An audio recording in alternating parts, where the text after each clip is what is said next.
immigrants all around the country took part in a nationwide boycott Thursday, February 16, 2017, in a day that has been called a day without immigrants. Business owners have closed up their businesses.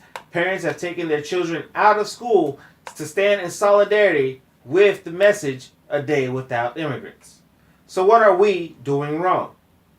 I'm your host, Hassan Labduni. Welcome to TLE TV. And then we're going to go ahead and talk about a day without immigrants versus justice or else, as well as the boycott Black Friday movements. Now, the purpose of the Day Without Immigrants boycott was to bring to the attention of the Trump administration the importance of the immigrant community's contribution to the American machine. From Arizona to New York to California to Florida, demonstrators closed up their businesses and took to the streets decrying the Trump administration's stance on immigration. Demonstrators took to the streets in many cities around the country, with many staying home from work and school Thursday to demonstrate how important they are to America's economy, and many businesses closed in solidarity in nationwide protests called a Day Without Immigrants. The protests even reached into the U.S. Capitol, where a Senate coffee shop was among the eateries that were closed as employees did not show up for work, as reported by the Washington Post. Now, parents pulled their children out of school to attend rallies around the country. Carmen Solis, a Mexico-born U.S. citizen, said, "I feel like our community is going to be racially profiled and harassed. It's very upsetting. People like to take out their anger on the immigrants, but employers are making profits off them." Modern day slavery. But we keep going. Now, there were no immediate estimates of how many students stayed home in various cities. Many student absences may not be excused, and some people who skip work will lose a day's pay or perhaps even their jobs. But organizers and participants all agreed that the cost was worth it. Blacks in America now have been organizing a boycott of Black Friday for the last couple of years. The message of the boycott, you could say, was just as seasonal as the season itself. You hear the cry of mobilizing, but it appears that blacks in America are deaf. Either that or they've heard wolf so many times it no longer registers. So what is it that's lacking within our community in our attempts to send a strong message to the world that we are in fact human and we will not be pushed around? Why can't we embody the fist? We lack solidarity. That is the problem. We lack solidarity. We hate our own so much that we can't even stand to be categorized as the same. I'm not black, I'm Jamaican, I'm Bahamian, I'm Haitian, I'm this, I'm that, and the list goes on. While we're stumbling over that, we're engrossed in this 50 shades of white.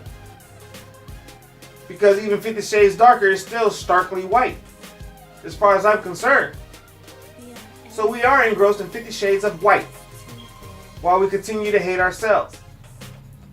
Now, because we cannot truly unify and be acknowledged for once, many of us has given up hope and try to make the best of the crumbs that fall off the master's table. Master being the government. Master being the government assistance that we feed off and live off of. And feel that it's a comfort that we do not want to get off of, and we want to use it and keep it. Thinking we're scamming the government. You think the government does? I digress.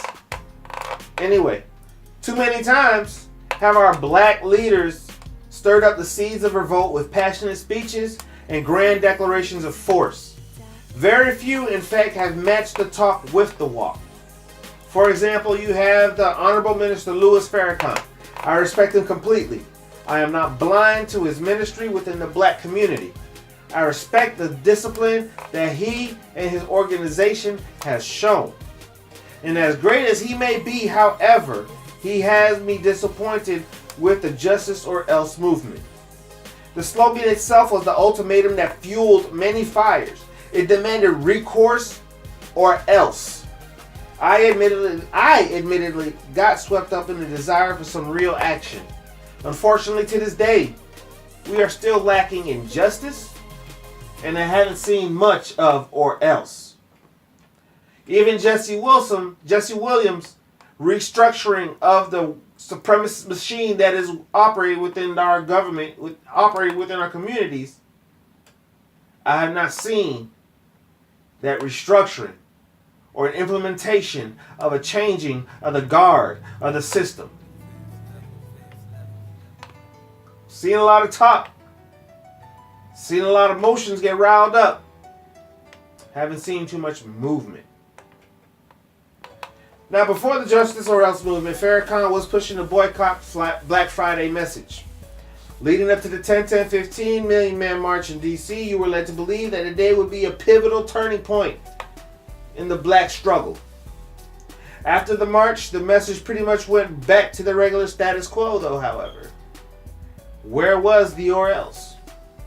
Where is there something different that we're going to do, since doing the same thing over and over and expecting a different outcome is insane? Insanity. Where is the defining show of strength of a nation? Solidarity. We lack the solidarity to push these movements that we have to the forefront.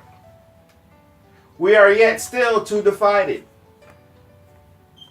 That slave mentality that's in there ingrained about you and your people, and the negative imagery of you and your people, is very much deeply rooted into your subconscious. That solidarity is not an option.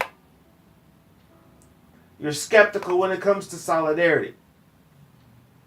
You still much rather go with the non-black to be the savior, to be your guiding light, to be your rising force, than to believe that someone in your own, someone that looked like you, will be the key to change everything around and make things better. Solidarity. We don't have it. We're too busy being better than our brother or sister. We're too busy shining, trying to impress someone we don't even like, just because we need that outward validation of our own existence. With solidarity, even our little boycotts would be more effective. Nationwide cooperation and mobilization would make a world of difference if channeled correctly within our community. If you look at this Day Without Immigrants movement, you look at the solidarity, you look at the number of people that stood out and stood up in solidarity of the movement. If you looked at the cooperation and coordination of the business owners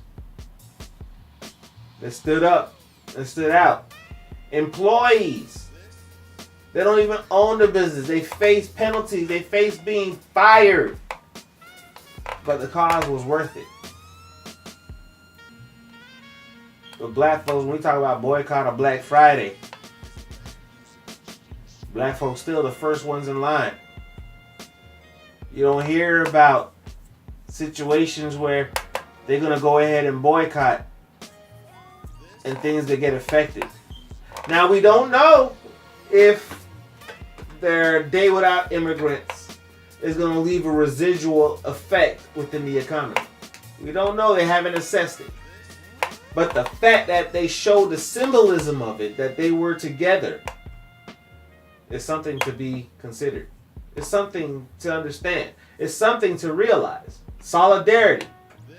Solidarity cannot be and will not be ignored. And right now within the black community, there's no solidarity. I'm your host, Hassan Laduni. This is TLE TV. You agree with me? Go ahead and shoot me a like. You disagree, dislike. You have something else you want to add? Go ahead and put it in the comment box. Subscribe to our Facebook, facebook.com/Lyrical Elitist. Subscribe to us on YouTube, TLE TV, as well as the Lyrical Elitist, as well as our Blog Talk Radio show is blogtalkradio.com/TLE News. And if you want to donate, you can donate at patreon.com/TLE News. I'm your host again, Hassan Laduni, signing off for TLE News.